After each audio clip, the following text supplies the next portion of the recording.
What is exposure and margin? You're expecting a share price to rise. You take out a contract to profit from that price movement. This contract is called a CFD. For example, you want to buy 1,000 shares at 25 Rand each. The value of this transaction is 25,000 Rand and is called your exposure. This is based on the price of the actual share you are trading. This exposure will be different for every trade depending on the quantity and the share price. Your ultimate profit or loss will be determined from the 25 Rand per share or 25,000 Rand total exposure.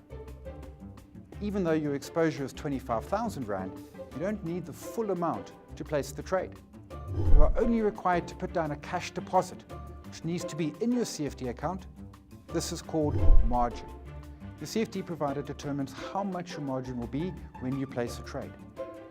Going back to our earlier example, you've taken out a trade with 25,000 Rand exposure, and say the margin required is 3,500 Rand.